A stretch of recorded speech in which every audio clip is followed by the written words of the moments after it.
ஒரு இடத்துல அசிங்கப்பட்டு அதுக்கப்புறம் வளர்ச்சியால பெரிய ஆளாகி பயங்கரமா ரிவெஞ்ச் கொடுத்த ஒரு 3 பேர் பத்தி வந்து பார்க்க போறோம். அதுல ஃபர்ஸ்ட் வந்து நயன்தாரா அண்ட் அல்லு அர்ஜுன் 2018 சைமா அவார்ட்ஸ்ல நானூறு ரவுடி தான் படத்துக்காண்டி நம்ம நயன்தாரா வந்து அவார்டு வாங்குனாங்க. அந்த அவார்டை கொடுக்க வந்தது அல்லு அர்ஜுன் அவர்கள். ஆனா அவர்கிட்ட இருந்து வாங்காம நான் வந்து விக்னேஷ் சிவன் கிட்ட தான் வந்து நான் வாங்கிப்பேன். இது பயங்கரமான இன்சல்ட்டா இருந்துச்சு. அதுக்கப்புறம் அல்லு அர்ஜுன் கூட நயன்தாரா அவர்கள் 4 படம் சேர்ந்து நடிக்க வேண்டியது. இந்த ஒரு காரணத்துக்காகவே வந்து அல்லு அர்ஜுன் நயன்தாரா தான் நான் நடிக்கவே மாட்டேன் அப்படின்ற மாதிரி வந்து சொல்லி ரிஜெக்ட் பண்ணிருப்பாரு. இப்போ அந்த ஆள் வந்து பேன் இந்தியா லெவலுக்கு போய் புஷ்பா படத்துக்காண்டி நேஷனல் அவார்டு வாங்கி Vijay அவார்ட்ஸ்ல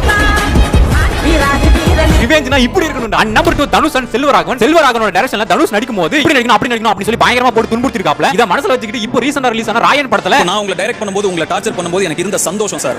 and number 3 super star Rajinikanth அவர்கள் 70s ரஜினி அவர்கள் ஏவிஎம் ஸ்டுடியோல ஒரு படம் நடிக்க போயிருக்காப்ல. அப்போ ஒரு ப்ரொடியூசர் வந்து டைரக்டர் கிடையாது, உனக்கு காரம் கிடையாது, நடந்தே போடா அப்படின்னு வந்து சொல்லி ஏவிஎம் ஸ்டுடியோ விட்டு அனுப்பிருக்காங்க. அப்ப நடந்து போன அவரு இதே இடத்துல நான் ஒரு காரை கொண்டு வந்து நிறுத்தி ஏவிஎம் ஸ்டுடியோல பெரிய ஆளா வேண்டாம் சொல்லி இட்டாலியன் ஃபியட் வாங்கிட்டு அதே ஏவிஎம் ஸ்டுடியோக்குள்ள வண்டியை விட்டு அந்த ப்ரொடியூசர் காருக்கு பக்கத்திலே வந்து இவர் காரை நிறுத்தி சிகரெட் அடிச்சு அந்த காரை விட்டு இறங்கி நடந்து வந்து மாசா ஒரு ரிவெஞ்ச் கொடுத்திருப்பாரு.